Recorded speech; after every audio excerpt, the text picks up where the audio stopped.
Hello, I'm Doug White, and welcome to NBC 10 Biographies.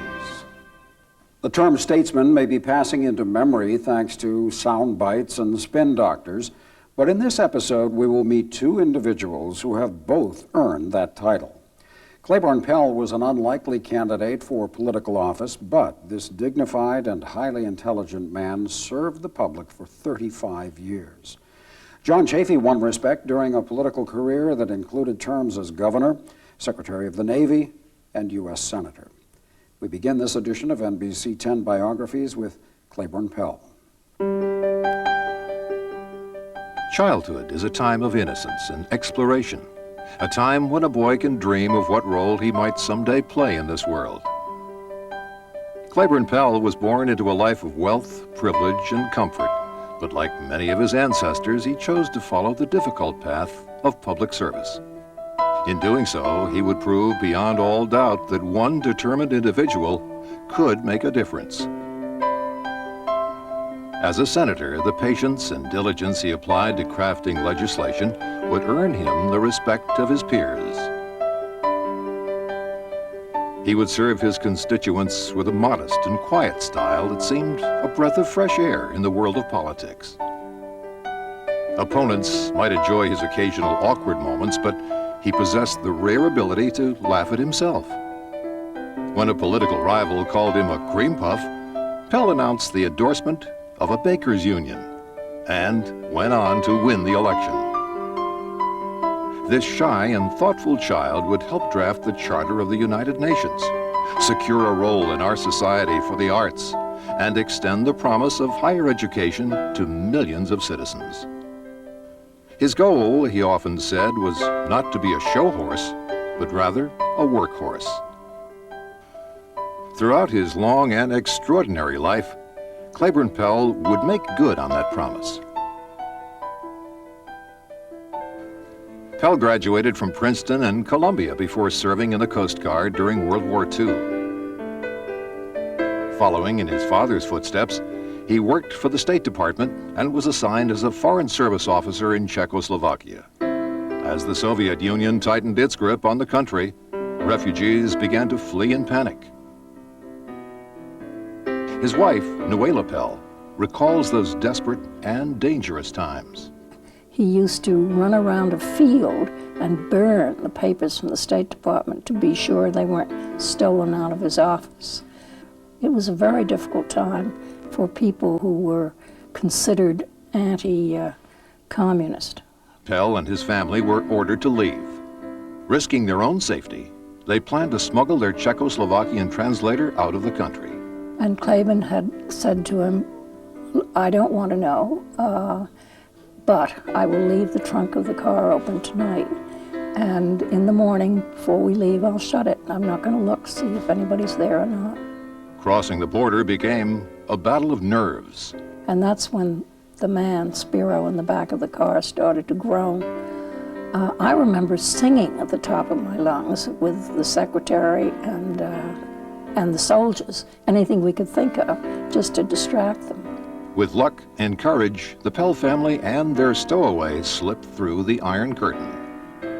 In 1960, Pell decided to seek a place in the United States Senate. Before he could run in the general election, he would have to win Rhode Island's Democratic primary. Experts felt that Pell had little chance. His opponent, former Governor Dennis Roberts, had the blessing of the party. They have assured me of my ability to be elected. Despite his lack of political experience, Pell won the primary and the election. There was something about this conscientious young man that appealed to voters. The hardest thing for him was when he decided he had to go on television. I just remember the first few times it was really hard. He was very stiff. Fellow Rhode Islanders, if ever there was a time when the American flag should be displayed, it is this armistice, this Veterans Day. In 1962, Pell joined congressional leaders on a fact-finding mission to South Vietnam. He met President Diem and listened courteously, but with growing concern to Diem's political philosophy. The experience would deeply affect Pell's view of America's controversial role in that country. He was the first person, I'm not sure if it was Congress, it was certainly in the Senate, to come out against the war in Vietnam. And it was something we all agreed on as a family. We were encouraged to make any kind of protest, to join any kind of protest. A friendship developed between President Kennedy, a frequent visitor to Newport, and the Pell family. In a cruel twist of fate, Kennedy was killed on Pell's 45th birthday. And Claiborne got a birthday letter from him, you know, which had obviously been sent 2 or 3 days before, on the day. The assassination brought scenes of heart-wrenching grief to America. At times it seemed too much to bear, even for a man born into the world of diplomatic protocol. It was the first time I ever saw my father cry, was at John Kennedy's funeral, because I was standing next to him and there were tears just streaming down his face. He didn't move, but the tears were just streaming down his face. And will be peopled by men of goodwill. Thank you very much. President Johnson signed legislation sponsored by Pell that created the National Endowment for the Arts and the Humanities. It was a stunning achievement for a young senator, one that would change the cultural landscape of the country for years to come. Re-elected, Pell continued to build his record of accomplishments. But in 1972, he faced his greatest challenge. Without the leadership in the Senate or the House, John Chafee, a former governor of Rhode Island, launched a vigorous campaign for Pell's place in the Senate. The voters were faced with a difficult choice between two of the most popular and well-respected politicians in the state. Old family friends like Ted Kennedy were called in to help build enthusiasm for Pell's re-election. Or works in a business or attends a university. Pell reminded voters of his record on the environment and education, but he was behind in the polls, and for the first time, the prospect of defeat loomed on the horizon. With grit and determination, Pell moved ahead in the final days of the campaign. He won the election and returned to Washington. One of the senator's greatest achievements was the program that provided federal subsidies for millions of college students. The money came to be known as Pell Grants. I run into people all the time that were or are recipients of Pell Grants, and it's made the difference between them staying in school and not. He's enormously proud of that. Throughout his career in the Senate, Claiborne Pell earned a reputation for his steadfast belief that politics could be an instrument of change, change for the betterment of mankind. His efforts on behalf of education, public transportation, and the pursuit of peace will form a lasting legacy. But perhaps it was the sense of dignity and decency that this exceptional man brought to public office that will be remembered most fondly. In 1995, Pell announced that he would not seek a 7th term in the Senate. It was not an easy decision for a man who had dedicated his life to public service. He decided against running, and he was very sad to leave the Senate. It really upset him, but I think he misses it a great deal. Despite being diagnosed with Parkinson's disease, Pell remains active and committed to improving the world around him. Well, luckily, he's always been a positive person. I mean, he's always upbeat. And along with this disease often goes depression. I don't see that much in Claiborne. He does his best to make the best of it. Those who know him say that such determined commitment is an integral part of this remarkable man's nature. Claiborne is made of tenacity. He doesn't listen to anything if he's trying to get someplace or get something done. He just barrels on through, and that's, I think, probably what made him successful. Many believe that the success Claiborne Pell has achieved in his life has been a blessing to his state, his nation, and the world.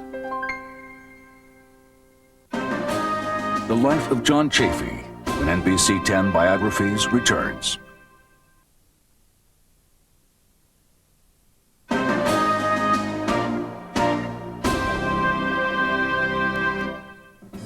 John Chafee was born in 1922, the only son of a wealthy and successful manufacturer.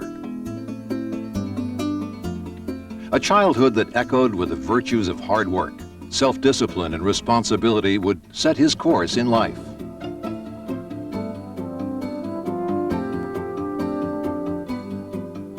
His competitive spirit drew him to the rough and tumble of athletic competition.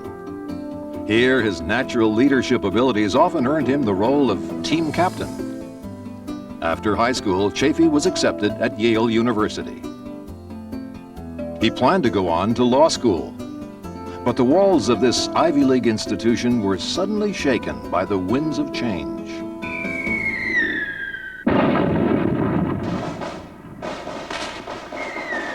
When America went to war, John Chafee was ready to join the fight.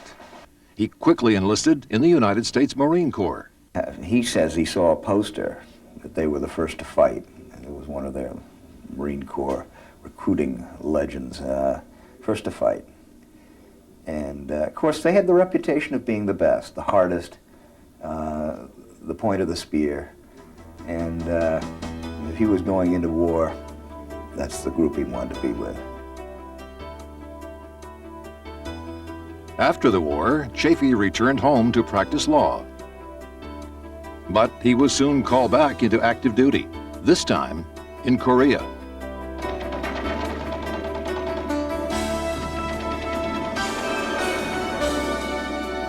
Captain Chafee was placed in command of a rifle company. He swiftly earned the respect and trust of the men he led into battle. Nowhere at any time, one of them later wrote, did John Chafee serve more nobly than he did as a Marine officer in the mountains of North Korea. If there was anything about John Chafee, he loved being in charge. He was in charge of about darn near everything he was ever part of. Returning home once more, Chafee entered the world of politics. In 1962, he ran as a Republican for governor of Rhode Island. He would win by less than 400 votes, but it was a major victory in a heavily Democratic state. Chafee savored the pomp and pageantry of the inauguration, but throughout his career, he kept a sense of modesty that won over the most skeptical observers. A lot of politicians are so suffocatingly arrogant that you don't even want to be around them. And the more you know about them, the less you appreciate them or care for them. This was a guy, if you spent time with him, you'd liked him. Chafee would be re-elected to 2 more terms as governor, and by the widest margins in the state's history. Voters liked the politician who campaigned as the man you can trust. Chafee was a strong advocate of the Fair Housing Bill, legislation that would prevent racial discrimination. He spoke out for such measures with blunt, heartfelt candor. It's all well and good for us to talk about Alabama ought to do so-and-so and why do they keep somebody out of a college, but when it comes right into our own section, then we ought to take all possible steps to solve the problem ourselves here. It was clear to him that this kind of discrimination was wrong and that it wouldn't be tolerated in Rhode Island, or he didn't believe it should be. And he got the fair housing law passed. The governor's love of his wife and children is apparent in every rare moment caught on film. Unlike many of today's politicians, Chafee sought to keep his family out of the limelight. But at the height of his 1968 campaign for re-election, tragedy struck. His 14-year-old daughter, Tribby, was killed in a horseback riding accident. How'd he handle it? He was a very strong person. And he didn't weep. I never saw him weep other than one night around the table. We were all weeping about it shortly after it happened. And her picture is on my parents' bureau at home and has always been ever since. Within weeks after the funeral, Chafee lost the election. I was with him on election night, and the results came in for Providence. Obviously a big block of votes. He lost Providence. And he said, that's it. And then he just said to me, it just hasn't been a very good year. John Chafee had endured tragedy and defeat in rapid succession, but he would stubbornly refuse to surrender to despair.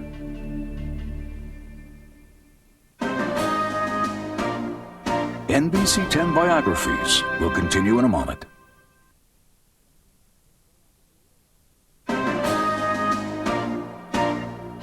Lodge.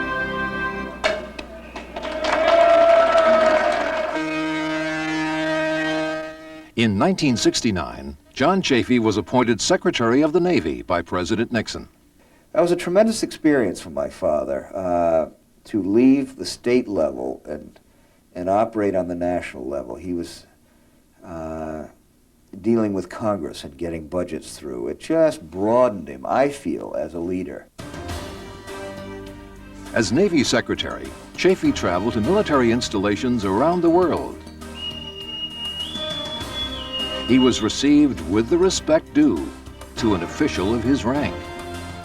But whether he was meeting an ordinary sailor or the top brass, Chafee seemed to possess the kind of relaxed charm that put people at ease. A tour of war-torn Vietnam was part of Chafee's itinerary. Combat experience in 2 wars had taught him the value of providing encouragement to soldiers fighting far from home.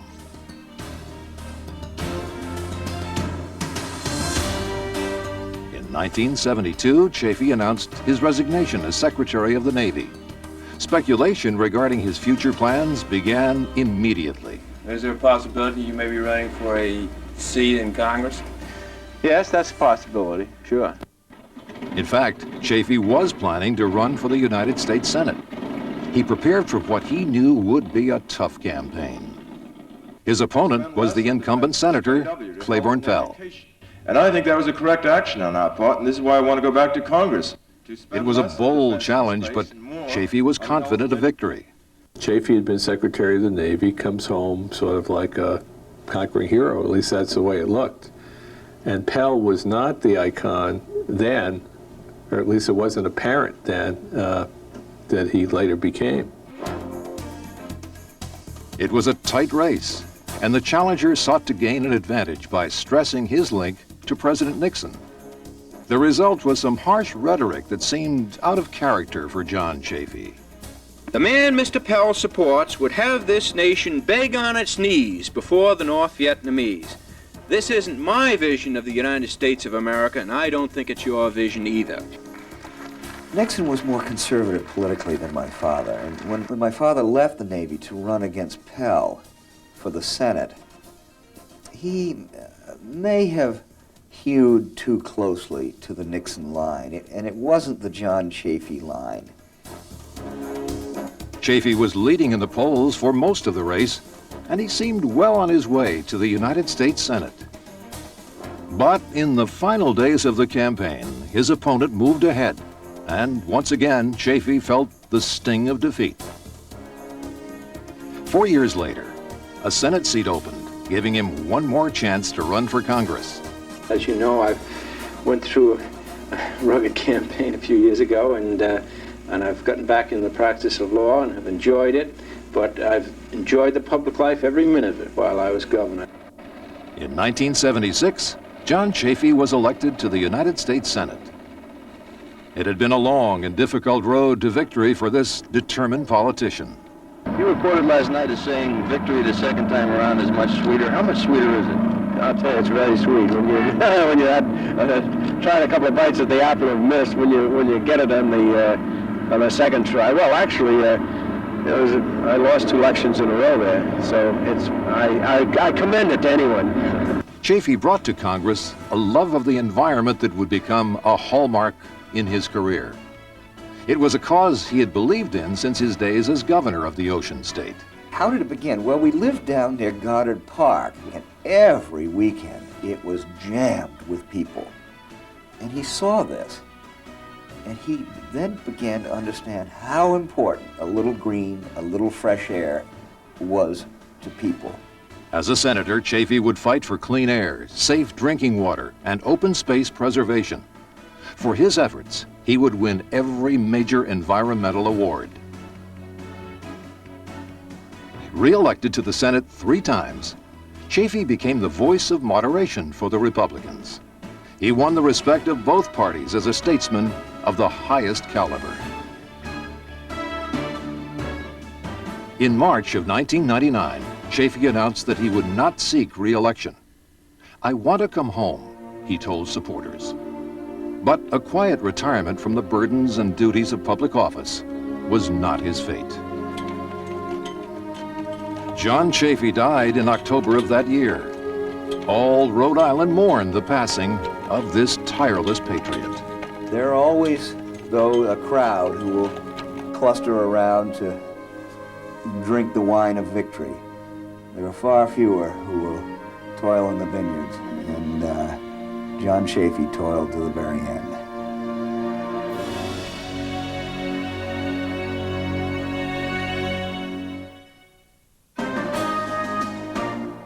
NBC 10 Biographies will continue in a moment.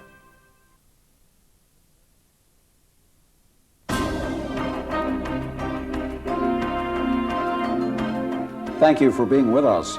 I'm Doug White. Be sure to join us next time for another edition of NBC 10 Biographies.